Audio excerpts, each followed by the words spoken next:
kau konten kalau nak FYP man, kau jangan review je man. Kau start sekali. Biar orang tahu kan. Kalau tak, orang tak tahulah man 32 berapa laju, 43 berapa laju, 52 berapa laju. Baik.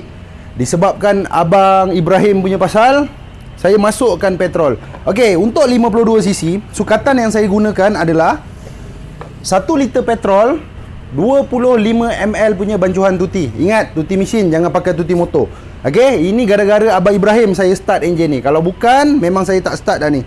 Betul juga saya cakap kan. Man, kau kalau setakat review barang tak start, macam mana nak FYP? Macam mana nak 1 juta view?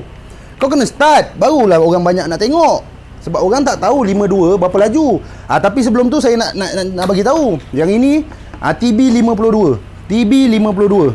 Right? 52cc ni antara yang paling lajulah dalam kategori galas ni. Dia tak ada 150cc ke, 250cc ke, atau 1000cc ke, tak ada. Dia paling besar 52. Okey, sekarang kita start. Untuk mesin rumput ni, dia tak ada on off button, dia cuma ada stop button je. Okey, nak start dia macam biasa, kita tarik cok, kita buka stokok minyak, kita start. 1 2. Spark macam tadi tu, abang turunkan cok, lepas tu hidup. Kita start dekat bawah lah. Okey.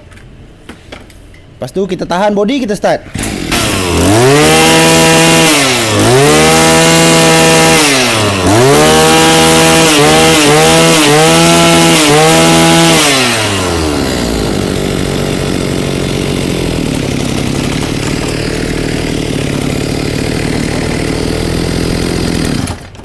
Itulah bunyi 52 bang.